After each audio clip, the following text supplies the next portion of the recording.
Sinibingelele once again Ntokozo Makhanya angihambi ngedwa ke namhlanje ke ngihamba with Dr. Suoane Msomi siyabingelela kubo bonke abangenayo abasibukelayo on Facebook kulabo baku radio ke siyaqhubeka nezinhlelo zethu ke as I've said ukuthi ke kuzothi mase kushaye u10 sizobe sesiba no Dr. Suoane Msomi siqhubeke from our yesterday topic ebesikade sikhuluma about freedom in Christ ukuthi ke indodana yomuntu ke inkhulula niyokuba ngabakhululekileyo impela and then ubaba uqale ke wakhuluma about ukudala komuntu ukuthi ke we were created by uNkulunkulu in the Garden of Eden until inyoka came to deceive Eve. After that ke waqhubeka ekuzalweni komhlaba till kwabantu emhlabeni till afike kwindaba kaJakobe and Esau ukuthi kwakunesibusiso esasibekiwe kuIsaka akwakumela sidlulisele kuEsau, but because Esau didn't see the value of his birthright wavele nje wayinikela kanjalo ke kuJakobe and then uJakobe wayithatha lento wagijima nayo and ila isigcine khona ke besikhuluma about having Jacob's spirit ukuthi ke uma unespirit sika Jacobe unespirit sokuba like zealous having a passion and be determined and being persistent entweni oyenzayo unga give up. Sikubingelele baba. Ngiyabingelela bethuna namnjani namsasazi. I'm blessed, I'm beautiful and I'm highly favored. Me too. I'm blessed and highly favored. Yeah, kumnandi kakhulu ukuba khona namhlanje. Yebo. Bese ngileyile baba ifoundation nokuchazela ke abalaleli la esigcine khona izolo ke ake sizwe ukuthi namhlanje baba usiphatheleni. Siyabonga kakhulu sukela namhlanje nami ndiyabulisa bethuna la egameni lika Yesu ndibonga ithuba umsasaza ninikeza lona apha. Sengikhuluma njengamaXhosa bakithi iXhosa simnandi. Uyabona abaphulaphuli apha emakhaya thini bethuna sukela namhlanje sizoqhubeka. Thank you very much. We like to say also congratulations to ama matriculants bonke abafundile sizwile usinikeza ke neke ukuthi ke kuhambe kanjani zonke izinto ke nemphumela nakho konke ngithi thank you very much. We are proud of you KZN. Qinqeza one day you'll be numero 1 wena ozohamba phambili. We are looking forward ke siyacela ukuthi ke abazalwane ke ba subscribe ku page lethu ke le ku Facebook ningakhohlwa ukusubscribe page lethu le ku Facebook nje umesana uthi like, follow and subscribe, or YouTube uya subscribe ku channel lethi Kha TV, Kha Radio and Kha TV. Sebenzisana ndawonye ke kamnandi kanjalo ke then we will need your support ngalapho and also siphinde futhi ke download the app ukuze uhlale usilalela njalo ke ayidli data engakanani bakithi kodwa nisebenza ngedata kodwa ayidli data engakanani ma udownload i-app maningi kama app unga download uTuneIn app unga download ke laphana ke yabo sengiyamakethe ohlelweni lakho so unga download kwi online radio box so maningi akhona ne South African Broadcasting online radio station, so you can also download lapho ke and have and be with us and have us all the way so that izokhula ke ilokama online radio station isupport yakho leyenza ukuthi ke ama radio station ethu ke akhule ashone phambili ngoba ke sinenhloso ezinhle nezinkulu ke sisaqhubekela phambili khona neminyango ke esafuna ukuthi sivule because of iwona ilokhu ke ama radio station ethu ke. We like you, we thank you, we appreciate you for ukuthi ke nisibukele. Tshela abangani bakho please ubathumelele i-link kungekudala nje sizoyiposta laphana ke i-link yethu laphana ke ku Facebook so that you will be able to communicate. Namhlanje kuNtokozo bese ishile kwayiphonsa inselelo ukuthi ke sikhuluma ngoJakobe ne determination, indoda ebenentshisakelo, indoda ke binomudla, indoda ebiwakholelwa amazwi awashoyo. Wena ungakhuluma nje kalula uEsau uthi nje thatha ubuzibulo la mina ngidla iplate kanti yena uyazi ukuthi usho ukuthini. Khona abantu abanjalo ngize ngasebenzisa igama elithi go get not getter ama go getter people uthi nje ngiyayifuna lento ngizoyithola yabona mina for iloki radio station njoba sine online radio station ne car TV car radio and it has been how many years ago I've been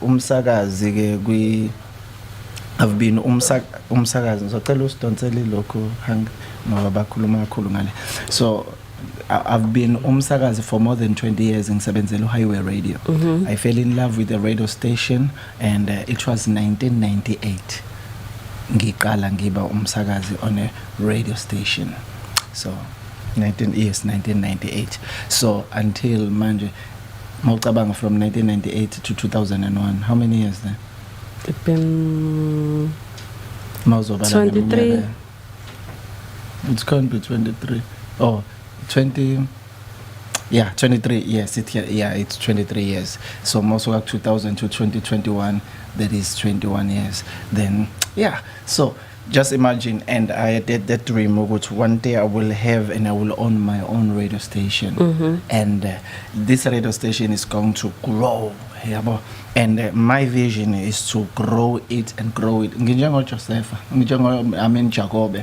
and I'm having a vision enkulu kabi even for Mount Zion Carnation I have a big vision you understand so I've been driven from within njengo Jacob so konke kunesonto abathi kancane kunesonto elincane eliphenduka enhlizweni yami so it's driving me ukuthi ngikwazi ukuthi ngifinyelele on my destination because I want to influence the world I'm not looking at myself as a person or influencer ithe kuphela but I influence KZN South Africa even Africa yonke why because I've got that drive within me and uNkulunkulu has given me leyo nto leyo for the global for umhlaba wonke you understand so angina inkinga yokuqala kancane excuse me to set a foundation from the foundation and I will grow and I will grow and this radio station has grown isiziyafinyelela la we lockdown and we lockdown last year if uzokhumbula kahle we had preachers from United Kingdom from America from Swaziland from Zimbabwe from Ghana we have different preachers abaqhamuka eindaweni ezahlukahlukeneyo people abayibukelayo nabayilalelayo around the world and iCar Radio has been growing in car TV we've been on radio car TV we've been concerning radio we've been kuma community radio station akhona la Inanda FM highway radio Imbagodo FM you see so many radio station around the KZN influencing why because we have this drive that's why we need abantu abazo support I'm sorry kube ngathi ngiyadeviate kwilokho kwi topic yethu but it's still the same ama results ayo ukuthi when you are self driven when you are driven from within you are driven by the vision so awubinankinga nabantu abakudlela umona awubinankinga nabantu abakhuluma eceleni wena ifocus yakho ifocus la uya khona la uphokophelele khona izinto ofuna ukuyiachieve kukhona impilo zabantu ofuna ukuyithinta because we need to touch impilo zabantu ke ngeindlela ezahlukahlukeneyo we understand le nto because the time that we are living in is cut la we need to influence the world we need to be it is my desire for the church to be the head not to be the tail to be above not to be under you understand to be the lender I want the church to be the lender not to be the borrower at this time ngabukeka ibandla njengento ebolekayo njengento elandela ama politicians njengento elandela uhulumeni for usizo ukuze sikwazi ukwenza izinto ezithize but my drive that is driving me my vision is to see the church likwazi ukuthi ke kube yilona elenza izinto emphakathini makuthiwa sikhipha amabhasari yabona njoba kunelokho esikoleni abafundi mangabe beyofunda bafuna kuthiwa yini NSFAS so uthola ukuthi thina we are sponsoring abafundi ukuze bakwazi ukuyofunda makuthiwa khona abafundi abavelele nje abaphumelele ngamalengiso we sponsor those people you understand so that bazokwazi ukuthi bafinyelele and reach out to the world and change the world and it is still my desire ukuthi one day kube khona ngenza isikole suka from grade R kuze kuyophuma euniversity phezulu and ke mina ke I'm this kind of person angiyokuthatha noma iziphi ifundo you understand so khona ifundo nje engaziyo ukuthi ke they are necessity for our generation uyabo ngeke ngithathe nje ifundo owazi kahle ukuthi no azizukumsiza umuntu it's just nje ukugcwalisa ukuthi ufunde ifundo engakanani no we will use ifundo ezidingakalayo angazi ubuzo nombuzo lapho. No, ngivumelana baba nawe lento isho ukuthi sometimes there are those causes angabi relevant to isikhathi isiphila kusona like manje uthola ukuthi ngalesa sikhathi ayikade sebenza and also we've seen ukuthi ke ukufika kwe COVID ke kuwenze ukuthi usuke to your comfort zone. As I was reading indaba seeing it's one of the schools esemase describe kwathiwa si underprivileged or disadvantaged school ngenxa ukuthi doesn't have like enough resources to help abafundi but then lesisikhathi samanje is not ukuthi ke wenziwe ukuthi ufile like engazuthi singadatshukela but then adapt to isikhathi ophila kusona manje because siyaphoqa ukuthi umfundi akwazi ukuthi abe ne-internet or else akwazi uku-connect to internet and study because angeke kusenzeka like all the time ukuthi ke nihlangane njalo ukuthi uzolalela uthisha. That was our style of learning but now since umhlaba udevelopa kanje it needs ama changes and those changes fanele singawabuki ngendlela negative kuphela because they are leading us to ukukhula developer komhlaba. Yes, like for example if I can make a look example 2 years ago or a year ago or more than 1 year ago the government yethu ibinenkinga about ama homeschooling there were many homeschoolings avelile abakhona uyabo so I government kube ngathi imele naleyo nto because ayiqhamukanga ngabo uyayibona leyo nto leyo kuthe makuba ne shutdown lockdown last year so and homeschooling it became the thing yabo so abantwana bafundele emakhaya abantwana bamonitor abazali bamonitor abasizi babo so izinto and leyo nto le it's something emisani yavelela leyo nto they didn't know ukuthi kuzisikhathi esizoba njengalese lockdown where somebody or anyone ngeke azabe namandla ukuthi aphumele ngaphandle ahamba esikoleni so ke kwaba nalezo zinto lezo. No, you see homeschooling there are so many children who are doing homeschooling kunezikole manje seyiadapta kwilokhu kwi-homeschooling yabona abantwana bami nje bebefunda besekhaya befunda esikoleni unyaka uze waphela ngonyaka odlule so belokhu befunda kanjalo they were befunda kuma tablets abo befunda kuma computer abo bekhuluma nothisha befunda ku Zoom we understand leyo technology sithema kuqala 2 years ago or 3 years ago yes let me say 3 years ago so lokho introducewa ilokho i4th industrial revolution kwathiwa sekuyisikhathi se4th industrial revolution and the people even right now they don't understand what is the 4th industrial revolution kunabantu ke abangazi ukuthi yini 4th industrial revolution ngiyafuna ukuthi enye yama topics lawo esowathatha serious la kwi radio ukuthi sincwadise abalokho abalaleli bethu ukuthi ke what is a 4th industrial revolution. You understand nezinto ezakhiwa i4th industrial revolution imisebenzi nemisebenzi eminingi ezolahleka because of i4th industrial revolution ngamanye amazwi ke ingakho kuthiwa i4th industrial it's a revolution it's something that revolutionize and changes izinto ezamanomism ezejwayelekile but now yabona kakhulukazi ke kuemphasizwa ukuthi abantu abayiqalela ama business abo uyayibona leyo nto leyo who could have thought ukuthi ke abantu bengaqashwa kungaba manje sekunezikole ezifundisa ngelokhu nge4th industrial revolution kunezikole ezifundisa ngelokhu nge-social media so ukuchange i-social media ibe i-business like yabo so ukuthi ke how can you make money through social media and also be social media employable yabo ama radio station ama companies ama television station and ikole zisebenzisa social media into yakho mayingekho ku social media abantu ngeke baze bayazi because abantu abaningi they are there with social media Facebook YouTube there are so many social media platform akhona so izinto zonke lezi thina njengebandla Mount Zion Carnation we've been using leyo for more than a year now so we've been for more than a few years manje sisebenzisa Facebook YouTube and kanjalo so Instagram wonke lama social media we are using them nama podcast yabo. So ngamanye amazwi sikante si nqanqathele kuzo zonke lezi zinto, so that why we want to reach out to people, you understand. So my vision, one of my visions ukuthi ke and teach the whole person, the holistic person, the holistic gospel elidila nomoya nomphefumulo nomzimba. Angithi sengiqaqile emoyeni, ngiqaqe nasengqondweni yakho, ngiqaqe nasemizweni yakho, yabona, ngiqaqe kuyo yonke into and become this person of free, this person of powerful, this person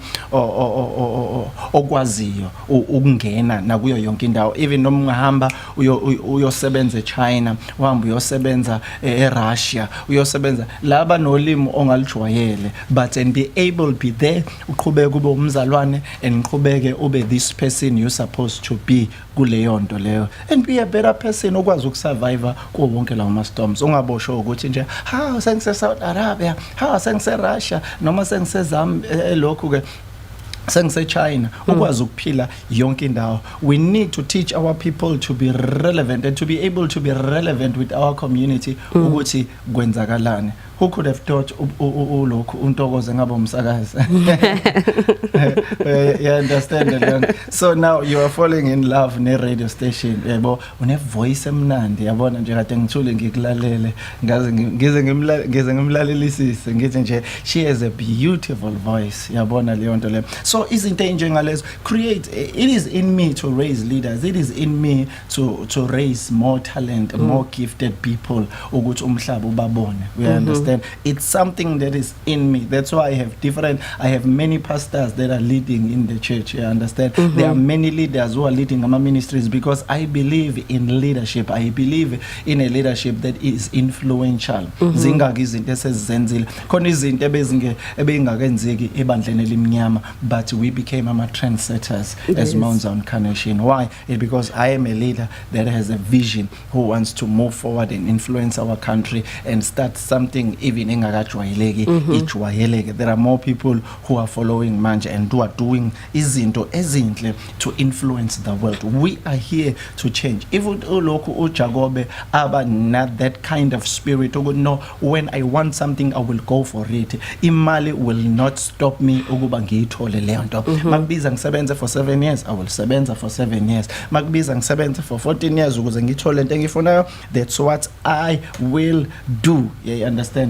So that's why we are here. We are encouraging our people ukuthi abazalwane abake bakhule. Kade ngikhuluma nenye physician, omunye udokotela, so ngikhuluma naye ngithi mina ngiyamangalisa izinto ngendlela izinto ezenzeka ngayo, but wayesethi khona study ke esike senzeka. We were talking about ukulokhu ukuvinjwa kwamasonto abazalwane ukuthi bangaye emasontweni kuzimesana kuvulele kuthiwa 50 people, kodwa ingane emazi esikoleni zihamba zona ziphelele zinjalo, and also abagibela ama taxi bagibele 100% nabagibela amabhanoyi 100%. Ngithi mina ingane they are not that responsible kodwa ziya esikoleni, you understand. So thelelana nge-coronavirus kula ma-communities aqhamuka kuzona. Then bese thi yena kune study senzekile ukuthi ke they were doing a study concerning abantu abalokhu people abangakholwa, people abakhonza amadlozi, people abakhonza uJesu, yabo abasindisiwe. So zonke lezo study ukuthi siba affect kangakanani. Then they were looking at imqondo yabo ukuthi iaffect kanjani. Batholakala ukuthi ke labantu laba I'm not promoting kodwa kade ngizwa le physician isho kanjalo. So mangabe ke eseyichaza lento ukuthi I know these people benza kanje neke, yeah. So ukuthi laba badakwayo because bona bayaphuza utshwala abacabanga kakhulu ngeinkinga because bathu TikToks noma keep stress ngotshwala. Then bese kuthi laba khonza amadlozi nabo bakuphethe both religiously and also ilokhu ngoba vese nababuye baphuza utshwala iningi lawo. Then bese kuthiwa laba mama Chris batholakala be stressed kakhulu because of ilokhu ukuthwala kwabo. Bayazi ukuthi ke basepini yabona ingqondo yakho mayazi ukuthi usempini iyashayeka kakhulu ngoba ihlala ithensile all the time. You understand? Then bese kuba nalokho ukuthi hey asingayinaki iminako yalelizo uyayibona leyo nto le. Then bese eba nesiluleko sokuthi hey thina sifundisa abazalwane ukuthi basempini. Sangabafundisa ukuthi ke ababe sempini mangabe bese ringini kodwa make baphume eringini abakhululeke mabe ngaphandle kwase ringini. So bangabi because ingqondo iba tense ngalendlela ukuthi ayikwazi ukurelaxa ngoba iyazi ukuthi usempini awubambene nenyama negazi kodwa usempini uyayibona leyo nto leyo. So eyintweni enjengalezo and see ngayibuka lento ukuthi no there is something ekhona la eyenzakala but we need to educate our people and be able ukuthi ke singa stress ngezinto esingasidingi ukuze mayithu uJesu siluleke kaningi ngeinto eziningi ukuthi singakhathazeki ngalutho. Yakwazi ungakhathazeki ngalutho kusho ukuthini? Kusho ukuthi ungakhathazeki ngalutho. Ngize ngithi mina ukukhathazeka kuyisono because when you are so worried God cannot speak to you. You cannot hear his voice because you are so worried. Because when you are worried I'm telling you, you will be in pain, you will be in stress. How can you distress? But at the end of the day, your mind will go back to where you used to be. You need to have faith, you need to believe, you need to be strong. Anything ngizocela mshana ngizocela ukuthi ke sike sidlala ingoma sizobuya kancane khona sifuna ukulungisa.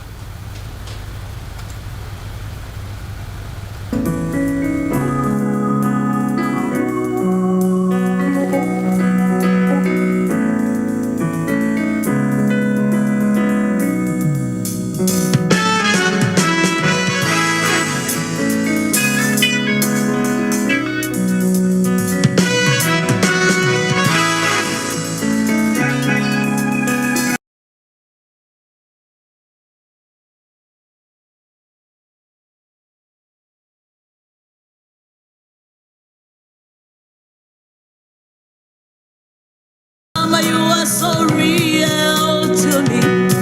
Oh, Emmanuel, Jehovah Shammah, you are so real. Oh, Emmanuel, Jehovah Shammah, you are so real. Emmanuel, Jehovah Shammah, you are so real. Emmanuel. Yebo yes ke besilungisa leyo nto sesiyilungisile ke ya so I'm speaking nomshana la ngihostiwe kodwa ke manje ngathi mina engiqaphuza kakhulu. Yebo baba ukhostile yeah a guest like yes nokuthi baba khona into osifundisa yona ukuthi mengabe unomuntu onolwazi mlalele. Okay. You know, ngiyafunda baba kukhona konke lokho sokukhulumile and more especially about the church. I think iyona nto baba esishaye kakhulu as ibandla ukuthi silokho silandela ngemumva because si more spiritual mase kuba lezi zinto lezi ekumele sizenze emhlabeni kubukeke ngazi ukuthi kuyizinto zabahedeni zabantu abangakholwa and then mengabe singabasebenzisi amandla esinawo when we speak emhla ezweni it like they can't hear us because it like siyarabakashand they don't understand tongues up until we speak their language and then sizokwazi ukuthi silalelwe. Ngiyithande lokukhuluma ngawo kaPaul ukuthi uPaul came wafike wabuka amadokoda ebekiwe wabuka and then he saw leli lingabhaliwe lingena ekuthiwa elinonkulunkulu bonke but to the one lonkulunkulu ongaziwayo but mhlambe if kwakuyimanje wawuzothi ufika waqapha washaya nikhonza uNkulunkulu elanga ayikho into enjalo nikhonza ukuthi ayikho into enjalo but then wabuka waqala wa-understand language yabo ukuthi okay shuthi language yala ikanje angabagxeki because that's one of the things ebikuyenzakala mhlambe ngisho emlindelweni or wherever la ekuhlangene khona abantu ubona umuntu egqoka isiphandla kusuthi uyaqala uyakhuluma nikhonza amadlozi nesihogweni and then si create udonga and people won't like like ukuba seduze kwabantu abagxekayo, but then mabenza into zabo they excel la. Just imagine lo muntu ufika umgxeke kanti nifunda naye eclassini, mawufika eclassini awazi lutho and uyena lo muntu o excelayo wazi kangcono. So it is so important to know the language ekhulunywayo la kwi sector lo ufuna ukuya kuyona, so that they will understand you. Yes, yabana mshana kunomsebenzi omkhulu okufanele ukuthi wenzeke. Yazi ukuthi indaba thina amaKristu angithi ibandla likaKristu libe nabantu aba unruly. Amsolo ukuthi ngisebenzise lo gama, abantu abangabuseki, abantu abangalawuleki, people who are rebellious. Yazi problem yini? It because sinabantu abangafundile anabangayimisela ukufunda, even educationally abangayimisela ukuqhubeka nesikole. So abangayamkeli lento le yokuthi ke you need to use your mind, we need to see your ability, how you think, how far can you go with your so we emphasize more on the spiritual things more than a balanced life. Yes.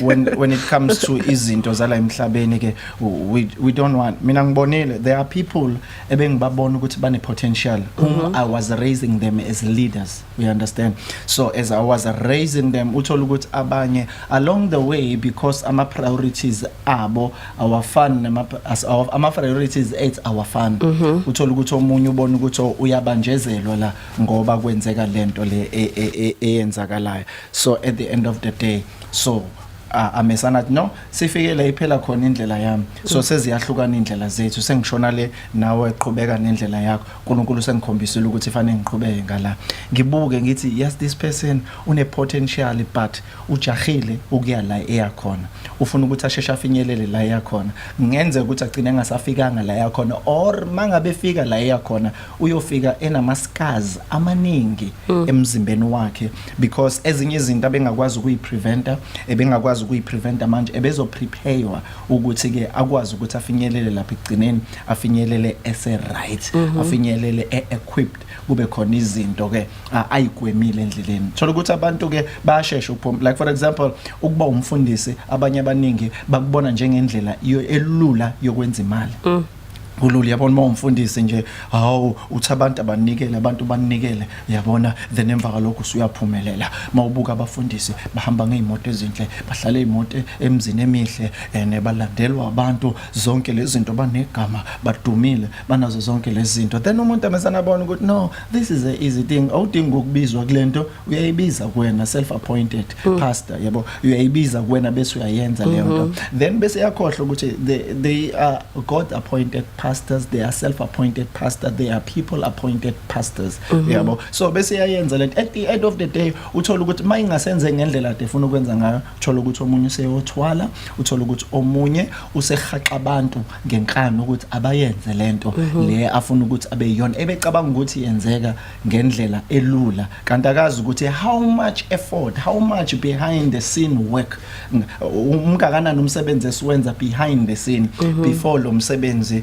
obona siperform, obona siwusho la publicly, akawazi umsebenzi esuwenzayo behind, we understand. So izinto enjengalezo ke abantu abaningi uthola ukuthi bamesane bangena, uthola ukuthi kunabantu abahlaza beyisayo, abanganandaba, abakhuluma noma kanjani, abangabancengile abantu, you understand. So zonke lezo zinto uthola ukuthi ekuthiwani namaKristu nje, but there is a lot, uyabona, we need to grow, we need to be leaders kulo msebenzi uNkulunkulu asinikeze wona. We need to be, if I can use the word professional, yabo, sikwazi ukwenza ngendlela ezokwazi ukuthi isiza abantu nangendlela ezokwazi ukuthi uplift, so that dignity yebandla izoba ngcono. Just imagine we have this radio station, we have this Facebook, and ilokhu uthola ukuthi njengoba sikhuluma nje isound yethu right, uyayibona leyo nto le, siku Facebook, siku YouTube, si live, siku car radio,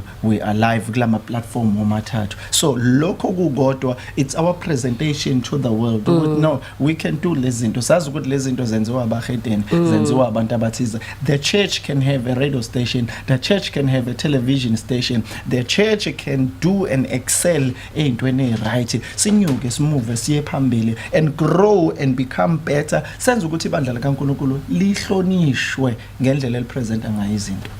akholwa ukuthi kuyazwakala lo. Kuyazwakala baba kakhulu kube nje senhlizweni yami baba ukuthi mhlambe this time going forward I would like to share administration things, how can you make things happen, how to present yourself in a good manner at work or kakhulukazi in emsebenzini or noma ikuphi la uhlangana khona nabantu, and how do you do the presentation and then those administration skills, and yeah, so ngiyayizwa baba lento oyishoyo and ngiyayibona ukuthi it is a need even to all of us ukuthi siyayidinga, so that mengabe ukhuluma there are people ongeke uzukwazi ukuba impact because they can't listen to something or umuntu ongahlelekile, as you were talking about the professional level, ukuthi there are people whom you may not impact while uphethe something genuine, but the way you are presenting it nendlela owenza ngayo will make them to reject into oyishoyo ibe right. Exactly ke leyo nto ibalekile i-packaging yakho ne-presentation yakho ke it plays a huge role entweni oyiphethe. It can be genuine, it can be authentic, but indlela oyipackage ngayo nangendlela oyipresenta ngayo uthola ukuthi it's out of the way. Nobody will like it, nobody will want it because indlela oyipresente ngayo. So kubalekile ke kulesi sikhathi ukuthi thina njengamaKristu let's do the best. Another thing which is very important mshana engiyibonile eshayo thina njengamaKristu, to support one another. We are not able to support one another. We are so selfish. Awukwazi ukumsupport ukuthi uSuoane usene radio station ayingeke ngiyilalele nami ngizokwenza yami. Wangixoxela uhangele ngilami ukuthi khona wafika kuyena, wafika ne laptop wathi awufakeli lokho, awufaki radio station, awufaki app ye radio station. Akazi ukuthi kuthathani ukuze ukwazi ukuba ne radio station, ukuthi khona imali okufanele ukuthi uyikhokhe and uconnecta nalabo aba overseas okuyibona abenza lento le ukuthi yenzeke. Instead of coming to you athi wenze njani, uhamba ngale kwami and uzokhuluma nabasebenzi bami ukuthi angithi vese ufuna ukutriplisha mina, ufuna ukukhuluma yayibona leyo nto le ukuthi kube uyeza ukuthi Suoane mfethu uyenze kanjani lento, bese ngiyamcushisa ukuthi yenzeke kanjani, kodwa yena nje just vaya ngalena ukuthi hey Suoane mfethu noma athi hey sibani angifakela nami le app le umpostola naye nami ngifuna ukuyosakaza la, uyayibona leyo nto le. So zonke izinto enjengalezo ukuthi ke we don't support one another, and abantu abacabanga ukuthi ke lento le I'm not doing it for myself, I'm doing it for the Church of Jesus Christ to be able to communicate, yabona sikwazi ucommunicate evangeli. Bangaka abashumayeli sibadlala la different pastors who have come and preach a Mount Incarnation. We've got our own material sifaka lana and sinabasakazi bethu and we've got the equipment yethu and we are presenting the gospel. So enye into lesishayayo ke ungafuna ukusupporta umuntu oqale into unique nawe ufuna ukwenza le nto. Bokubona nala elokushini uthola ukuthi noma ngabe sedropini uthola ukuthi udayisa ingingila ngala, nabanye sekuzoba namanye amatafula azodayisa ingingila, ubeka ichicken dust ngala, namanye amatafula echicken dust asezoba udayisa ubhamfoqo ngala. Zonke izinto asikwazi ukuba creative and come up with something unique. Sifuna ukwenza lento eyenziwe umunye umuntu. I think baba leyo nto comes from jealousy or a fear yokudlulwa omunye umuntu. It like you cannot walk ngepace yakho, though if you are still young ibonakala as a peer pressure, but then when you grow up with that character, with that attitude, ifika to that level ukuthi mawubona ukuthi wenza ukuthi and then ngingenza kanjani, and then like usuya compete manje, the more you are busy focusing emsebenzini omunye umuntu you are missing out kwilane yakhe izinto kumele uzenze. Mhlambe wena ubuzokwenza kangcono uzudlule nalomuntu, but because i-level yakho usuyithathe wayibeka kulomuntu, you cannot go forward manje because usuyikala ngaye awusayikali ngendlela okumele wenze ngayo. Yeah, no, it's something esishayayo leyo. Buka nje uthola ngicabanga ukuthi eSouth Africa ke and asikwazi futhi nanokukuthatha, asikwazi ukuyithatha i-competition. Yabona nje ama ubuka nje ubuka kwezamatekisi and uthola ukuthi ke amatekisi phansi agijima bayadubulana badlelana imizila ethize mase kuqhamuka Uber la no Bolt nothola ukuthi laba sematekisi sebedubula sebebulala laba abanye abashayela Bolt abashayela olokho Uber. So zonke lezo zinto lezo ke it's something that we are not able angithi asina iability yokwazi ukwamukela icompetition. So umuntu kunokuthi ke si raise standard siyambulala lo qhamuka nento ebonakala engathi ingcono kune omunye.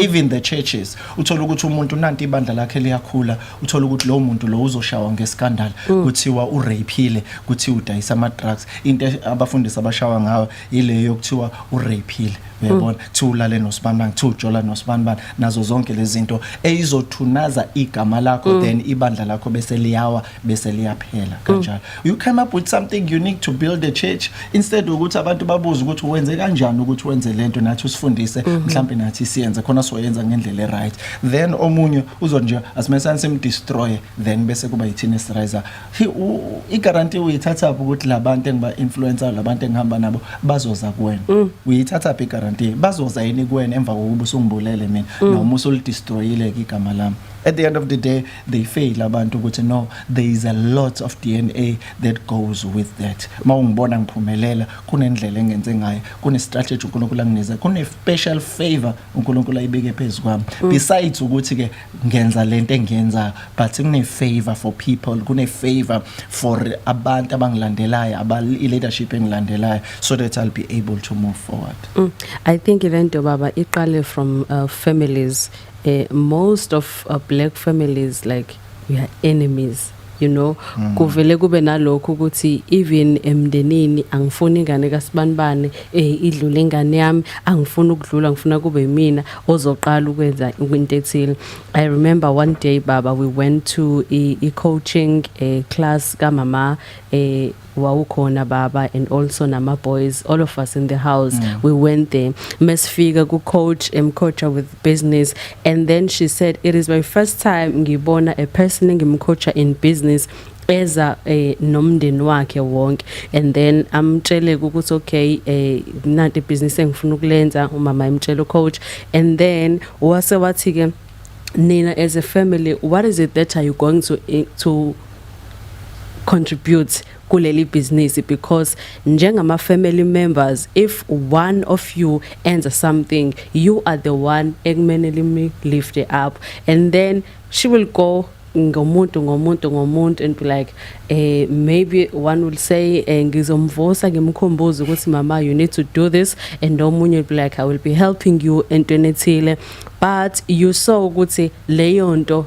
it's like ayikho leyo foundation to us as black people that like oh uyahamba endaweni ethile then go uyibonele and from there uzofica abangani ke that is where uzothola abantu at least enzokhuluma nabo language efanayo you will find that sekuzoqala i-competition even in the house and mhlawumbe ubaba benalokho ukuthi no it like umama manje is rising in power so ngifile ngazi ukuthi ke ngicindezele but if ubungamsupporta you wouldn't feel leyo ndlela leyo. I think yonakale even in the foundation in our homes indlela esikhuliswe ngayo noma indlela okwenzakala ngayo ekukhuleni where there is a lack of love and support. Yeah, Mshana, it goes a long way. It's as I'm telling you there is a lot of conflicts within a person. That's why ngilungisa ilokho njengamanje ngizoyibiza ukuthi masterclass right so where somebody will be able to reflect ayibuke yena ayibona ukuthi uboshwe kuphi abona ukuthi ke angayiqaqa kanjani well kuneyindlela because I've been involved with Deliverance for more than almost 30 years now so doing Deliverance there are so many things engifundile about umuntu eyedwa as individual so manje ke I'm preparing I will call it a study but ke ngibiza ukuthi ke izoba i-deliverance manual yabo so but I won't use the lelo gama lele deliverance manual but ngizoyinikeza igama eli-suitable engisalifuna eli-right for yena ngoba angifuni ukuthi isabeke but at the end of the day it will take you from step by step ukuthi ukhule uyibona kanjani ukuthi uboshiwe, uyibona kanjani ukuthi une demon kuwena, uyibona kanjani ukuthi unama bad habits ama bondages a demon ehlezi kuwena. You understand ukuthi how can you deliver yourself from leyo nto leyo, and kunamanye ama similarities eintweni ezithize eziningi abantu ababoshwe kuzona. Uthola ukuthi umuntu uJesu ufika esikhulule asithethelele izono zethu, asiqaqe kuzo zonke izinto, and siconfess izono zethu, break ama generational cases, kodwa still kungabi nayo progress empilweni yethu ukuthi lokho kwenziwa yini, why ungabusaphumeleli, why ungabusaya phambili, why impilo yakhe ingabi nayo progress. Because kufanele ukuthi ke from the day usindiswa wamkela uJesu njengenkosi nomsindisi empilweni yakho, then as you confess izono zakho, as you start with amalokho ke indlela ijourney yakho yokukhula enkosini, izinto ezibalekile okufanele uyizazi nje zisuka amadaka ekuqaleni usindiswa, izinto mawubhabhadishwa yini expected oyilindele ukuthi yenzeke kuwena, yini elindelekile ukuthi yenzeke kuwena as soon as ubhabhadiswa emanzini, as soon as ubhabhadiswa kumoya. Lezi zinto lezi zaseqaleni okufanele wenze sure ukuthi uyifuna ukuthi zenzeke kuwena, nanokuthi ke uthando lokuqala yindaba uJesu akhuluma athi ulilahlile uthando lakho lokuqala. So nami ngizolithatha lakho lesibane ngikususa, ungabisaba owami.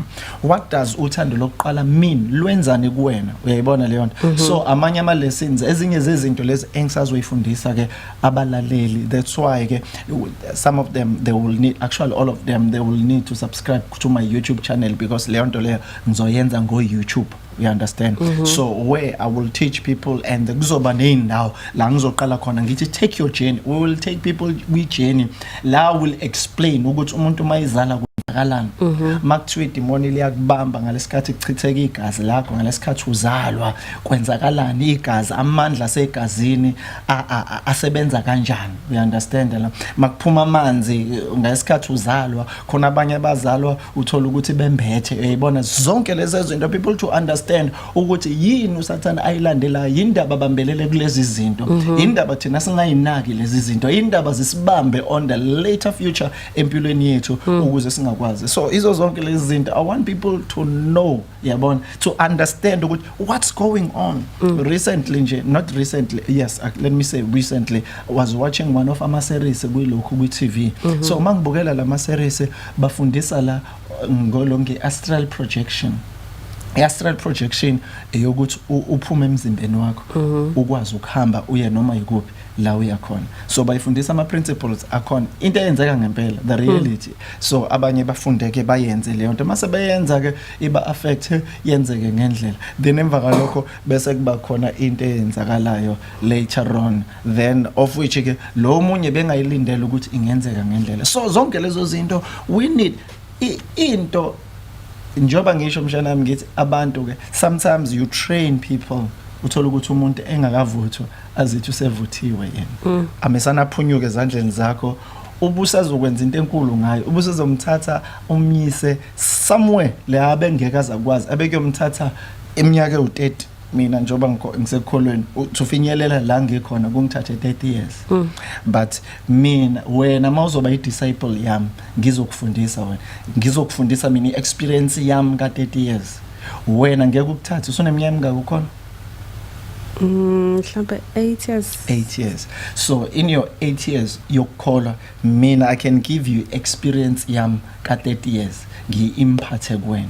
Wena umesane kulo 8 years wakho, umesane wazi izinto engizaziyo, ube ne-experience enginayo, not ukuthi udlulile kuyona, but ngi-imphathe kuwena. Wayazi, wayi-understand ukuthi kwenzeka kanje, kuhamba endleleni kwenzeka kanje, makwenzeka kanje kusuke kanje. Uthola ukuthi umuntu uthi usamtrain usamgruma, ubone ukuthi this person has a unique gift, and ebengazi ukuthi unayo le gift. As along the way mangabe phunyuka endleleni uthola ukuthi usuyekela kanjalo, ngeke usaphinde phela ukwazi ukumtrain, ngeke usakwazi ukumfinyelelisa la ifanele afinyelele khona, sekufanele ayidiscoverele along the way ukuthi ke lento ukuze ngiyikhulisa kanjani. So sometimes again we don't appreciate izinto eziza kalula, but we try. Siyayithanda izinto ezenza kanzima, mase ziza kanzima it will take long to get where you supposed to be. Yeah, so umphakathi wakithi nje bakithi ke usadinga ibangelide iziningi izinto ekusafanele sidile nazo actually most of them ukuze sikwazi ukuthi sifunde mshanami we need a lot of discipline discipline it's one of the things abantu bakithi ngingasho ukuthi abantu abamnyama ngoba ikhona kodwa kakhulukazi kwindlu yethu emnyama yes we lack a lot of discipline to be trained to go somewhere and be somewhere kube isimo esokuthatha sikubeke lapho and become a better person a better somebody ngiyakholwa ukuthi kuyazwakala lokho mshana kuzwakale kakhulu baba thank you so much for sharing lolu lwazi olubaleke kangaka usanda nje kuthuna in lusuka from freedom in Christ izona zonke kuba izinto ayibalulayo ukuthi ke ingqondo zethu need to be free kulezo zinto those sitshetse samilile uJesu sinakho konke but there is a journey that we need to embark siyabonga kakhulu to those who are watching us engibabonayo la mamdudu Msomi shout out to you and Mango Manezanele shout out to you and Thabisile Khomo Twinkie shalom baba she's watching thank you mama sibongile kubheka shalom Dr. Necrew nomsakazo omhle smiley one thank you no I feel like smiling ngoba ngifunde you always smiling smiley one pretty one.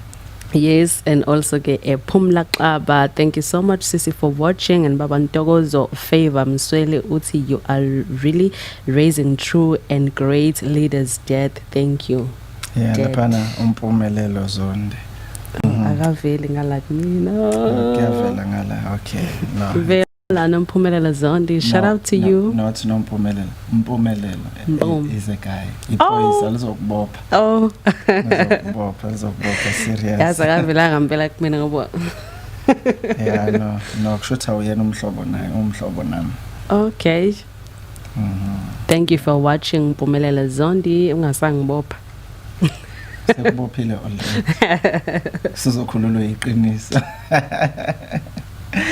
yeah no so we encourage you bazalwane ukuthi keep on listening to our program Wika Radio please tell your friends tell your families and tell your loved ones and support nathi we promise to deliver the best program best things ever we'll try by all means to give you the best and train you, equip you, empower you, strengthen you, revive you, and do everything possible that will make your life better.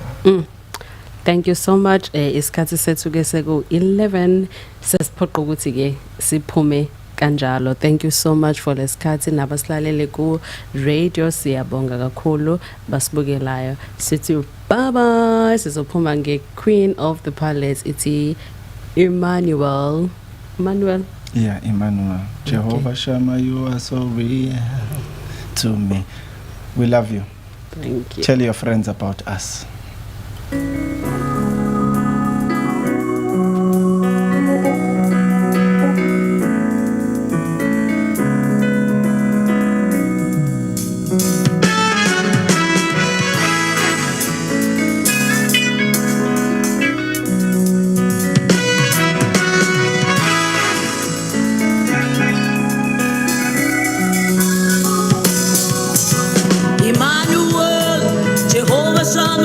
Sorry, yeah.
strong.